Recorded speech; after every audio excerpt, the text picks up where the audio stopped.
Hello, welcome back. Thank you so much for being here today. So I attempted to do this video quite a few times, and my intention when I was coming in was to look at this distorted mother energy, this whole system that we have been seeing coming up, revealing itself now.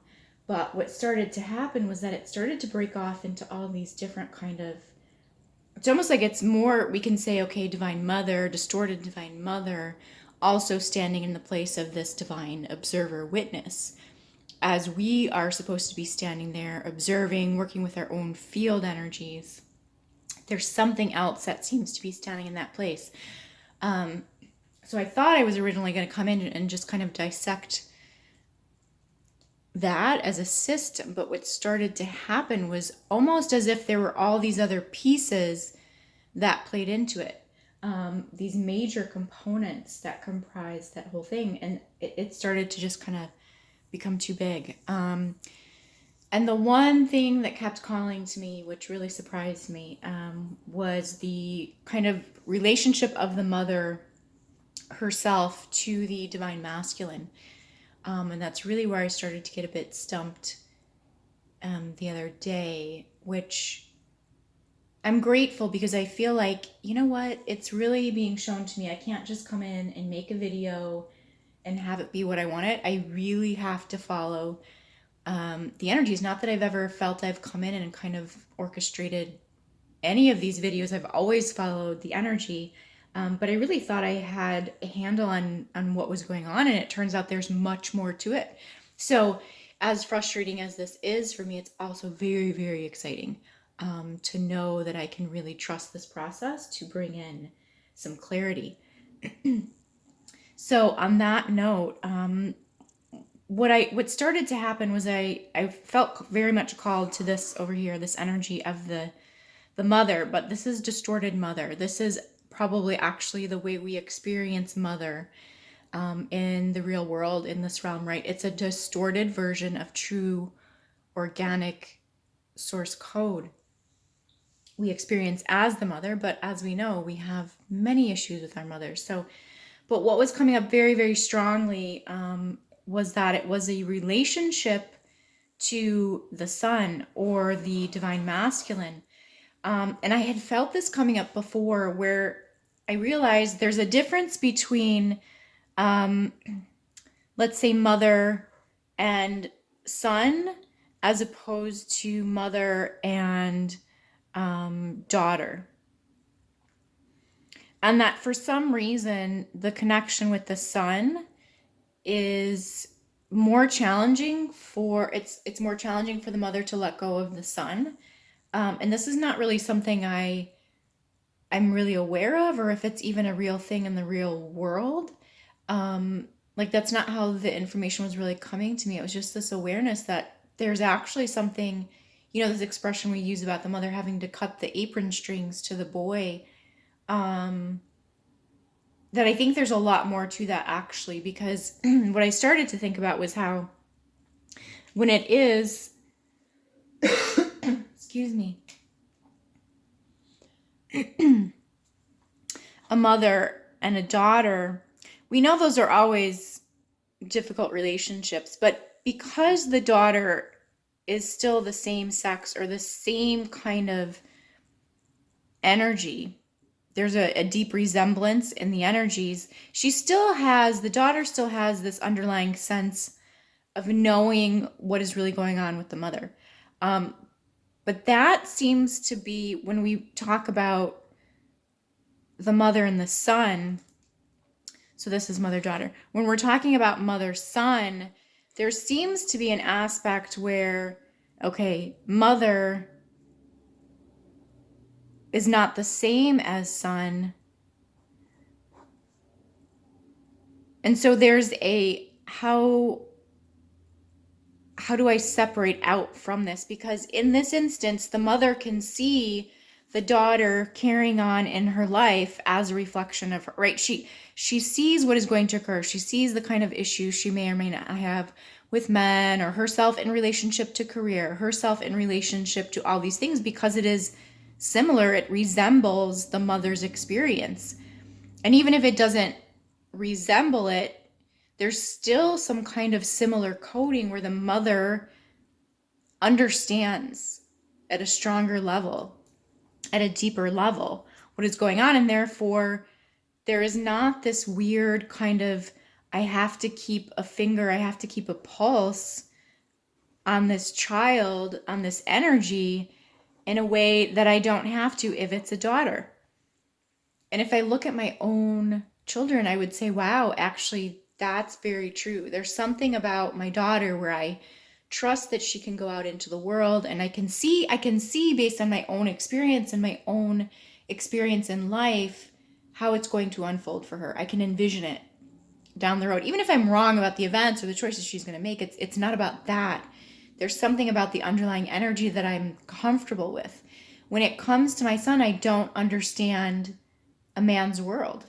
How could I possibly? Right? And so also not having a man in his life as a father figure any longer, it does open that up a little bit more where I don't understand. First of all, I don't feel that there's someone there who will be there for him, right? Have this understanding of kind of watching over him, let's say. And so it's probably more apparent to me as the mother of a son who no longer has a father in this realm, of just how much I kind of hold on to his energy unknowingly, right? But it's because I just don't understand. And I don't think I would have ever said it this way, except now feeling the underlying energy. It's like, I really don't know how he thinks or what he does or how he interacts with the external world. I understand my daughter's energy very well, right? Because we talk in that way that mothers and daughters have that connection, right? And I'm sure if he had a father, he would have that connection with him, right? And that's how they navigate the world, and the father kind of watches out. But there, I would say it's apparent to me now, again, only because there is not a father for this boy, just how much there is this weird underlying energy of the mother that does not let go of the son.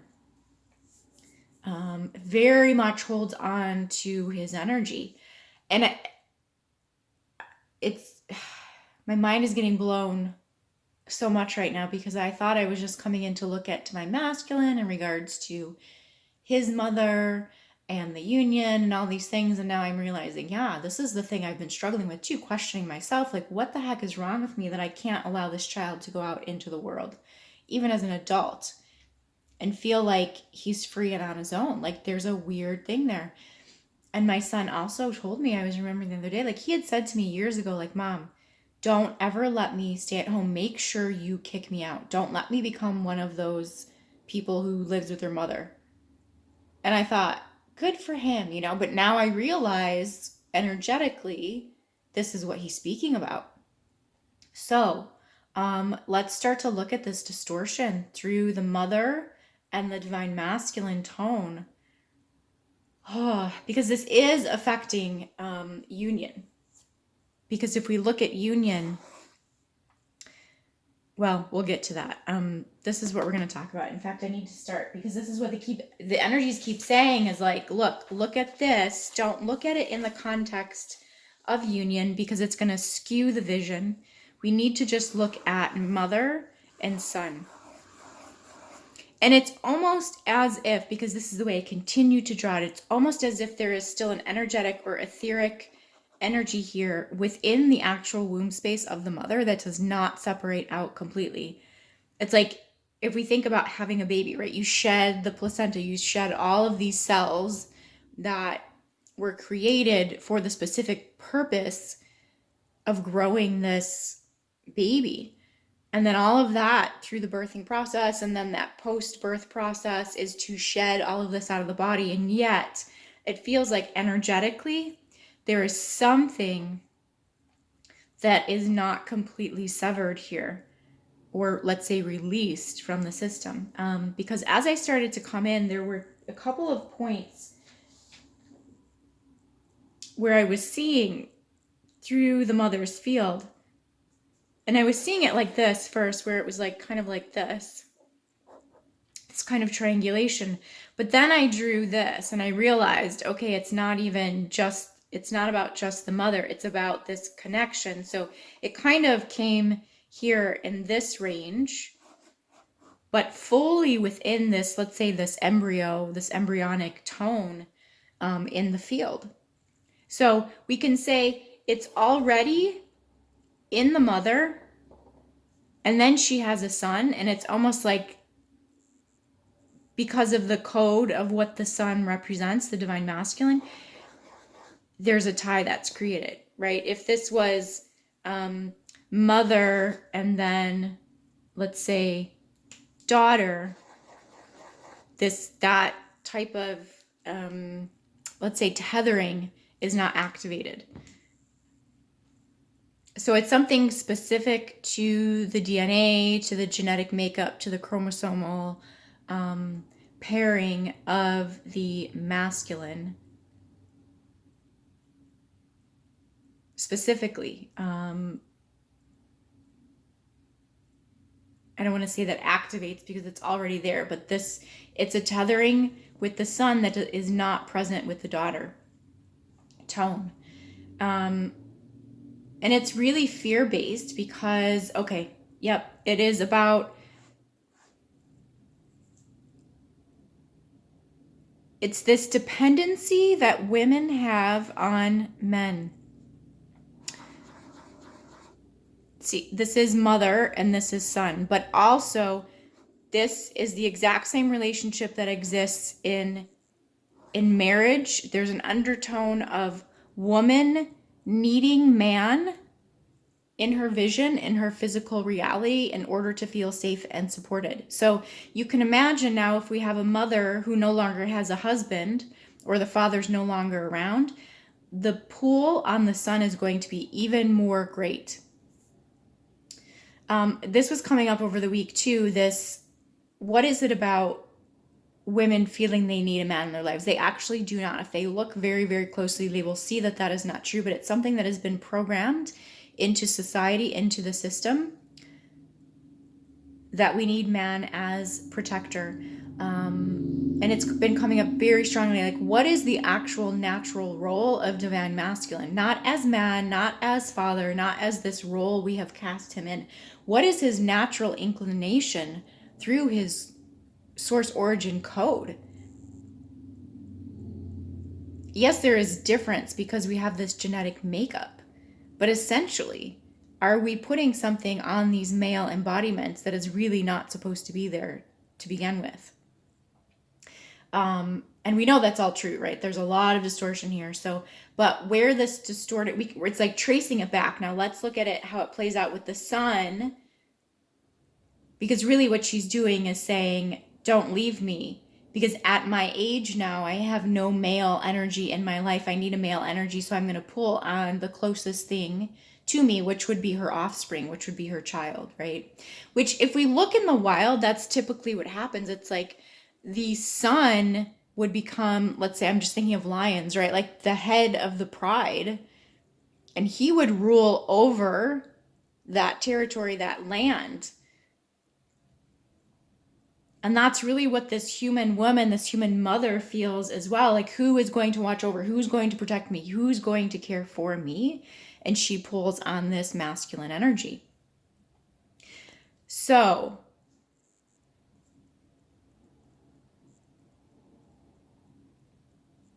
and there's mind manipulation here with this, because this distorted mother tone does not want the son to be able to see this, because I had this huge clear picture of where I was going to go, and all of a sudden it poofed. Oh man, it's brutal. So really, these men, these male energies are really being targeted by this distorted mother tone. And again, there's a lot of videos I need to put together to really lay this out, but for now, where do we want to take this? Okay, if we look at, so in our group session the other day, we had this energy coming in. Interesting how this all correlates here. This energy coming in, and I was feeling it about in the heart range. It was coming in, but I feel like now that I've drawn this already, it's about here. But there were a couple of points here as well. So this isn't actually accurate the way I would want to draw it. Because if I were to draw that correction through the masculine tone that's coming into the distorted mother, it looks more like this. So it's coming into the heart.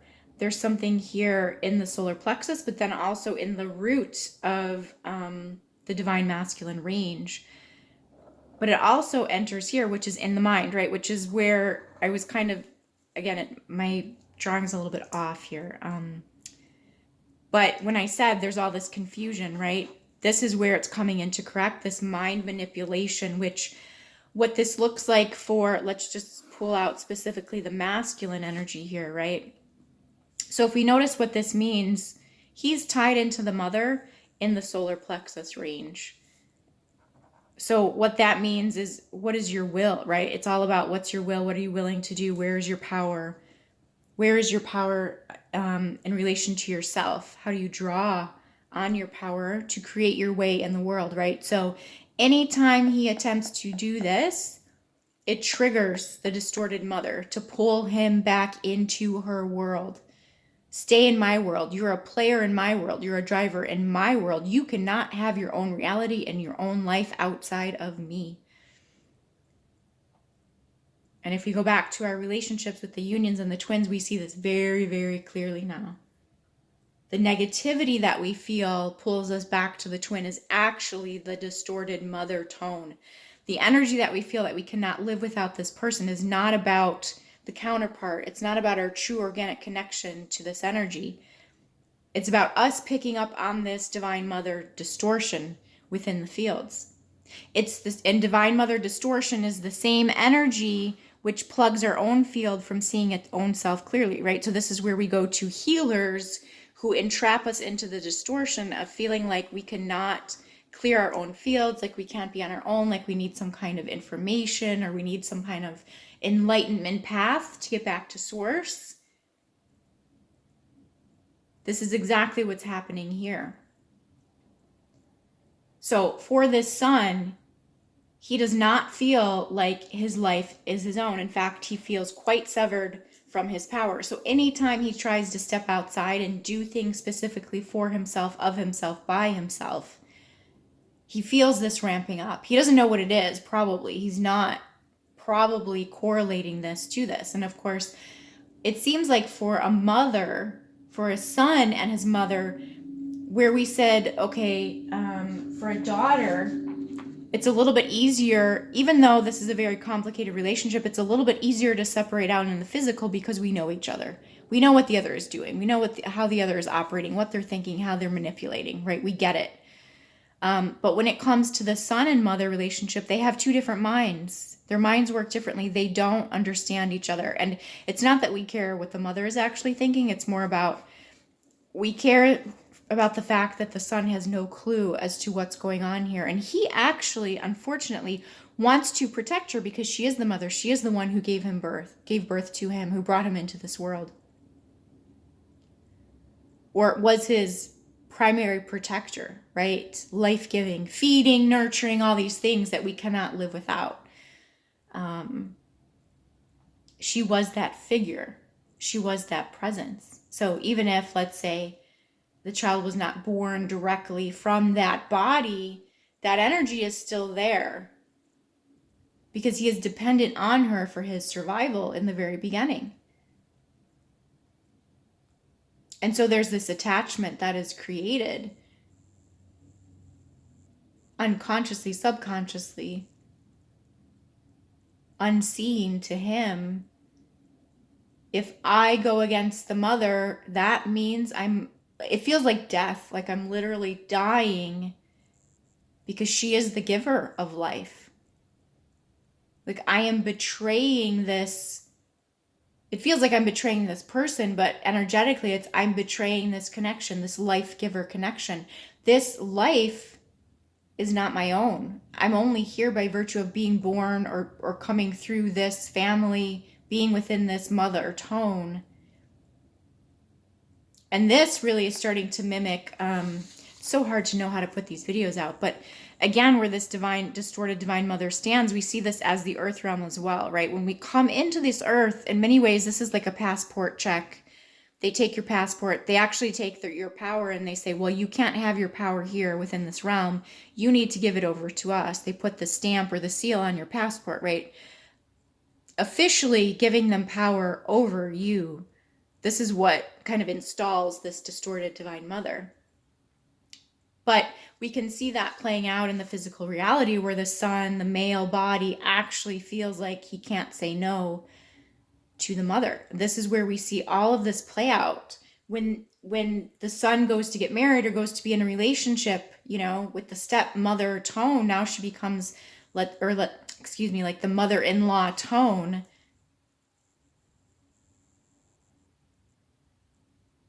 Which stepmother, we could say that's how the daughter would experience distorted mother if you have a stepmother. Very clear there. Yeah, wow. Lots of stuff, lots of energy here. So, but what does this mean again for the divine masculine himself? He tries to claim his power no matter how hard he tries. He still feels tied to something. He identifies it as perhaps all of this negativity in the world. This world is so awful. It's pulling me down. It's so hard to get through. And yet what he's really picking up on is distorted mother. This here into the mind.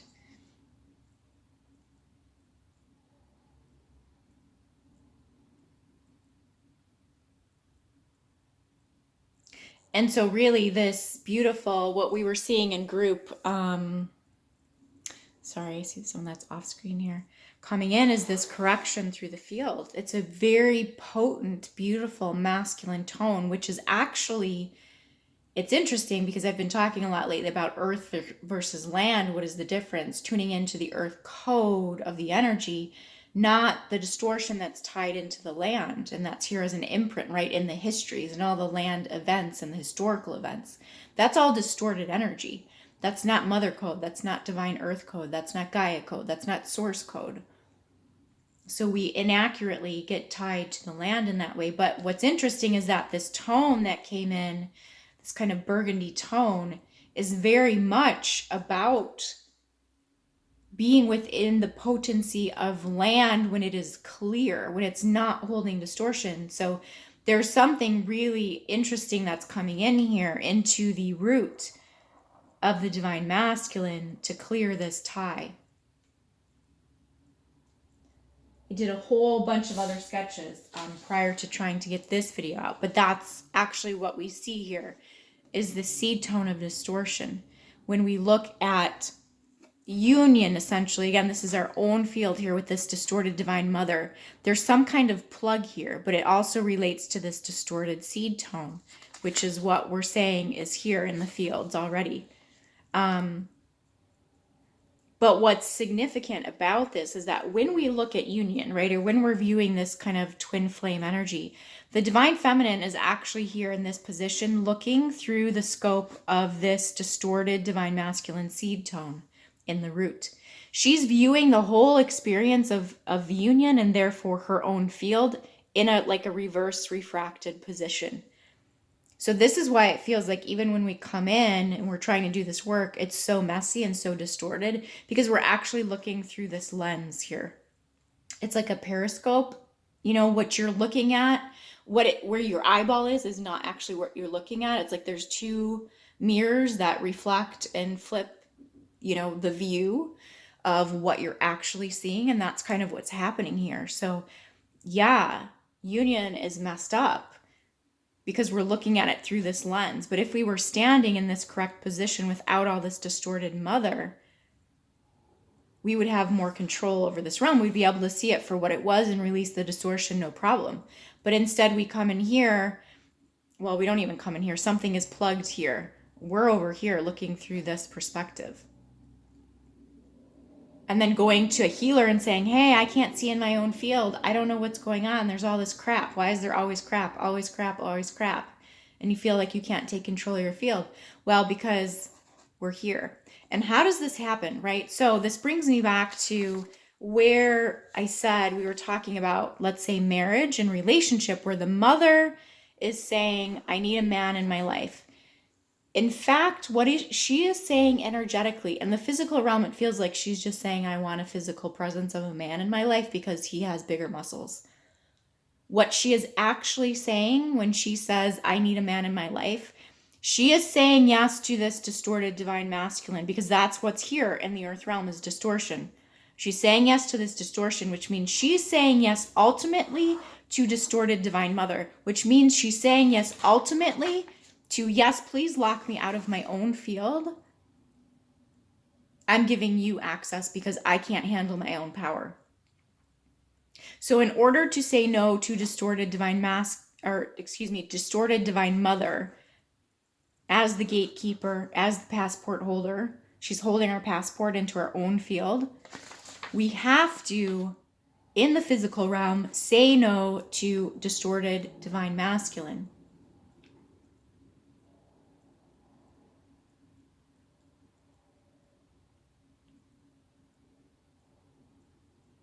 So I'm just letting that sink in. It's a lot.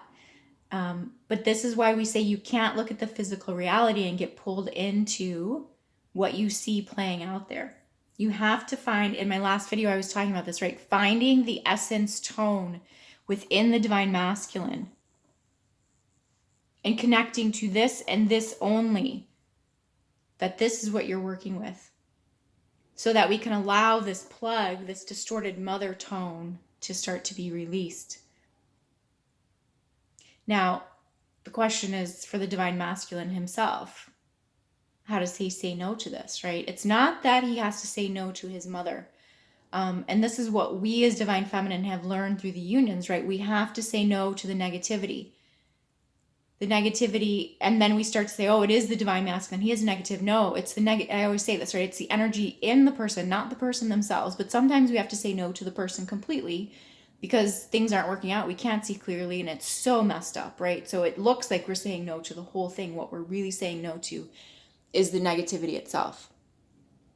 So for the divine masculine to realize it's not him, and it's really not his mother either, but until he can see that separation between his mother, what is his mother, well-meaning, yes, but the negativity she is playing out, trying to pull him in closer, it's going to be problematic and he may have to say no to the whole thing, right? But what he needs to understand is, what is this divine mother really upset about? What is she really mad about? It's that she doesn't feel like she can be in control of her own life. She feels like she needs a man there to help her. And why does she get so angry and overbearing? She truly, truly believes she cannot survive without a man. But what is that? Like I said, if we're saying that we need a man in our lives, what we're ultimately saying yes to is control over our own fields, distortion, someone else controlling our light, right? So we all, no matter what age we are as women, need to understand, okay, look, we can hire people to do things that we think we need a man for. And actually we're going to start to see how much we fooled ourselves, right? Because pulling on this, and why aren't you coming? And I need you over here at this time. You need to do this for me. I can't relax until right? Even the situation I was having with my neighbor with the yard, right? It's like she didn't want to rely on these men, and yet in some way she felt like she had to, like kind of moving it around the neighborhood, like, okay, maybe not my son, but maybe this man. As long as we feel like we are tied to asking males for help, we're going to be stuck in this disempowerment of our energy. It feels unfair, but this is because we're releasing these codes right now. But what the son has to understand about his mother is that she's feeling the effect of the distorted mother on her own field as well, right? What she is effectually saying is that I don't want to take responsibility for my own life. I don't want to have to face my own wounding, because this is what we have to do by virtue of letting go of this relationship, this divine masculine, for the time being, to let this flush out. The divine masculine himself also has to see, okay, what is the difference between source and what is the difference between negativity, which is really about people not being able to face their own wounding and putting it on other people to fix, right? That's essentially what happens every time the mother comes back to the son and pulls on him. I'm telling you, you need to help me. And of course, he feels guilty and responsible because it is my mother, it's my family. What else is there if there isn't blood? Well, the blood is where it's so distorted, right? This is why we keep getting entrapped, because we keep thinking this way and we tie ourselves to the distortion in our lineage. It's not about not loving your mother, but it's about seeing where she is acting out of her own distortion and wounding and perpetuating this into the field, right? Because now what happens? If this masculine does not see what's going on here with his own mother, he passes this on. And even if he doesn't have kids, he carries this with him to the grave then. And that becomes unresolved in this lifetime. And he has to come back and repeat this whole lesson all over again. And the problem is, like I said, just entering into this earth realm, we're kind of checked at the gate. We give our power away naturally, and we have to go through this whole system all over again to come back to realize, like, wait a minute, no, we are each actually responsible for our own energy fields and for seeing this. So it's not about not loving the mother. It's not about having to completely shut her out, although that may be part of what needs to happen for the time being to allow this to flush. Because what happens when we kind of shut the door on this negativity, then this person has to face the wrath of their own negativity all on their own, whereas they've kind of been spreading it around for other people to deal with, right? Now it fully reflects back on them. And this is the only way people heal, right? Because in essence, every time the divine masculine says yes to the mother, he's saying yes to perpetuating the distortion. He's saying yes to perpetuating this cycle. He's saying yes to something else having control over his energy field. It's much deeper than just what's playing out in the physical relationship with the mother. He's saying yes to something else having control over his energy. And this is why life is such a struggle. And then where he wants to kind of not see this energetically, he will do these other moves, right? Which is like, well, I'm just going to ignore, or I'm going to be in resentment, or I'm going to be in resistance to this kind of stubborn tone. But actually what happens is he just ends up hurting himself even more, right? Oh, to the control. He's trying to circumvent it. And that's not right either, right? Because we actually need to release out of these energies. So he's like putting this double load upon himself. And this is why the pressure feels so massive when you just try to hide from these things. You're like, well, if I just don't look at it or answer the call or whatever, it will go away. Well, not necessarily if you're not understanding the root of this, right? It's not the masculine's fault that there's some kind of distorted seed tone in the field here, but there is in the masculine form in the body, energetically speaking. And what it really is that just needing to see that beyond that it's not you as a human, it's not you as a man. It's energetically coded into this realm, into this system by virtue of being born through a female body, right? We all have this, and that's the crazy thing. It's like, okay, even women will have this in their masculine energy, right? But this is where they feel like they cannot physically move through this realm without a man. That's the part they need to clean up, right? Men need to clean up the tie to their mother. So essentially it's the same thing. A woman feeling like she needs a man in her life, and a man not being able to release this crazy tie to his mother. Same energy. It just looks different because of the way it plays out. Okay, so this is just a small piece of this bigger system in this realm. But I'm going to leave this here for now. I hope this was helpful. Thank you as always so much for being here, for lending your energy to this. I hope you have a wonderful rest of your day. Take good care.